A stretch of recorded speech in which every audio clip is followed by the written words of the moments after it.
What's up guys, Coop here, and today we're going to be doing a short guide on attributes and understanding exactly how to use all of them in Divinity Original Sin 2.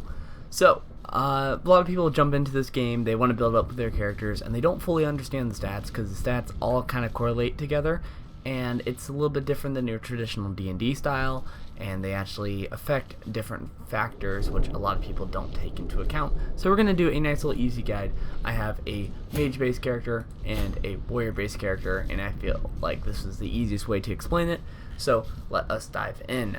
So first stat that you look at is strength. Strength is basically more of your martial type of weapons, where they are traditionally increased by 5% damage and 2% of their physical armor per point that they put into this.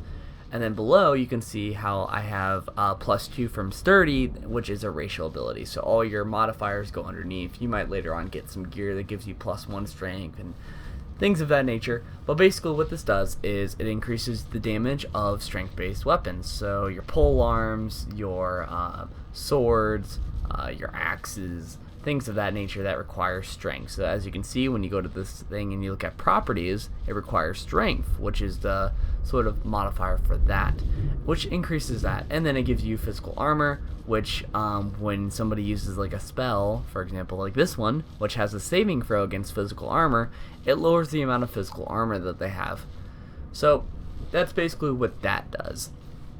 The next one is finesse, which is based off of using finesse-based weapons like bow and arrows and daggers, and it increases your chance of dodging. Now there's a big thing about a lot of people out there who are like, well, why would you go with strength and constitution and all that when you could just stack on finesse and get eventually, I don't know, a total of 100 finesse over time and be able to dodge permanently, 100% of the time, which is in return a nice valid argument.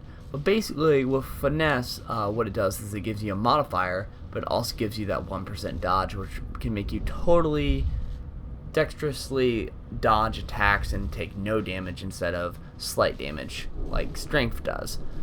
But also keep in mind you only get 1% compared to this, which you get 2%. So just kind of keep that in mind. A lot of people kind of debate on this in different variety of different things, but that's basically what that does. Now the next one is intelligence, and now this one is like strength, but instead of it focusing on physical, it focuses on magic based weapons and magic based armor.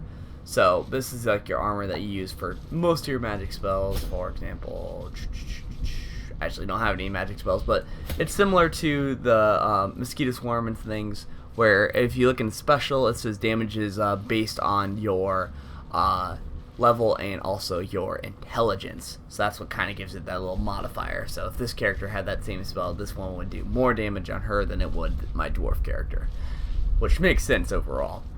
Now the next thing that we're going to be looking at is basically how the weapons work. So for example, you look at properties and it says requires intelligence, so that scales off of your intelligence, and basically that weapon of hers will be better than the dwarf character.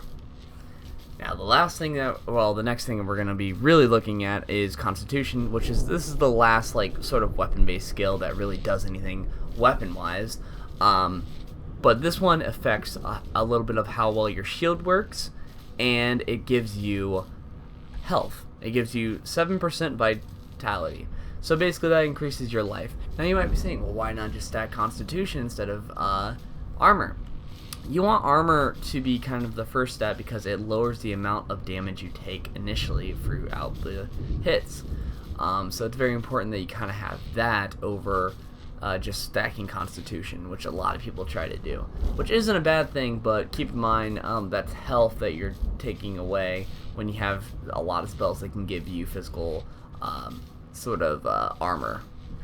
So you have like a lot of spells like this one that gives you physical armor, this one that gives you physical armor. Stacking constitution is not exactly a viable thing, but it's not too bad to have.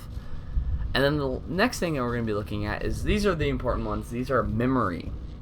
Now memory is very, very complicated to talk about, but basically when you have a lot of memory, you are able to have more spells. Basically per point of memory is how many spells you can have.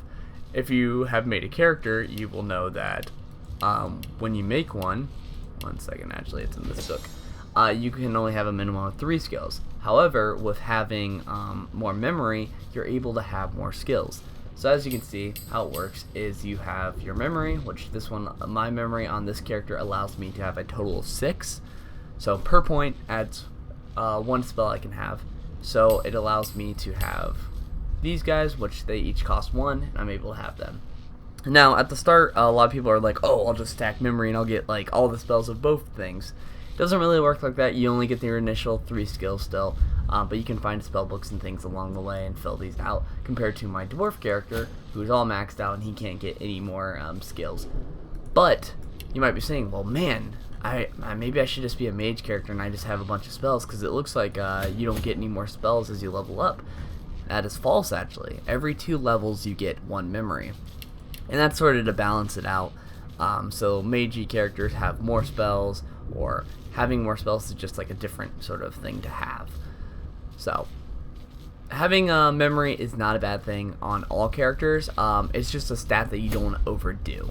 So I did it early because I'm like, this girl is going to be my mage character. She's got a pet, and then she's also going to have healing spells, so she's going to be my healer, and then she's going to have her pet do all the different stuff. So I felt it was important to have a invocation bar and then having a healing bar. So it was important for her to have that. But that's just sort of the gameplay they can do. Next is Wits. Wits affects your crit chance, initiative, and your ability to detect traps and hidden treasures. The hidden treasures and traps doesn't really come into play right now. Later on, when they start adding more acts, because this is still like early development, I'm sure it'll come to play a little bit more. But as of right now, it only really affects initiative and crit so much. Basically, you want this to be a relatively higher number because you want your character to kind of go first. So this character is going to be going last, and this character is going to be going first because she has more wit, which is kind of good. So like for me, having her have more wit is not a bad idea, because I can kind of set her up to do more magey things. I can have her summon her pet first and things of that nature, and then I can have him kind of go in and sort of guard wherever she's at, basically, which is not bad at all. And then after that, you get to actually look at all your different modifiers here. So these are kind of the result of it. So the thing that we have here is damage. So it shows you how much a actual swing of that weapon is. So it costs 2 action points. It's 4 to 5 damage, and then for my strength I gain an additional 15%. So that's how that works. And then if you go to her, I gain a 10% increase from her thing. So that shows you the response from that. Next we have the crit chance, which has a crit multiplier. Crit multiplier is mainly influenced from Wits, so his crit chance is going to be less than hers, which has 5% from the Wits, from her being a human. So that gives her a 5% chance. Then you have accuracy, which is just basically your normal accuracy. Dodging, which is based off of finesse, which neither of these characters have really high finesse, so it doesn't really show. Physical armor, which is based off of strength.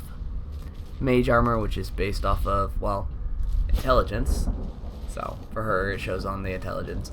And then you get to movement. Movement is based off of 1, your gear, and 2, basically if you're a scoundrel. I think Scoundrel gives you more of a movement speed boost, and then also certain spells like haste and all that. So, based off of our gear, we are wearing the same gear right now, but if I take off my clothes, which I'm not sure if it'll actually show because these are really lightweight. Yeah, it's not going to show, but when I traditionally take off things like this, like my heavier stuff, it will increase a bunch more. So as you can see, it went up to 5, but when I have heavier gear up, it lowers that down. Next is the initiative, which is based off of Wits, so that's 10 for that, 12 for that character. It's basically just copies Wits and then puts it down here. So, not a bad stat to have, especially for if you want your character to be like a rogue or something, or somebody to have like a little bit more of a crit chance. You want them to stay dead, you want them to make sure that when they're hit, they get hit hard, and also you want to make sure you kind of do your setup. So your setup characters definitely want Wits. And then after that you have experience, and then from there you have your resistances, which doesn't really show up till a little bit later, but you have like fire, water, earth, air, and poison. which as you fight like elemental creatures, so for example, when I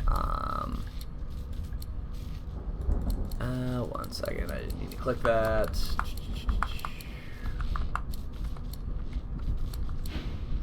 But like for example, when I use her, so if I switch over here and I throw like a grenade over here and then I summon a creature,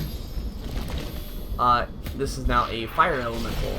So the fire elemental now, because he's a fire elemental, if for example if she had resistance, she would take way less damage from him, but this guy would take more. Now however, she has Mage Armor, so Mage Armor also blocks a variety of these different things.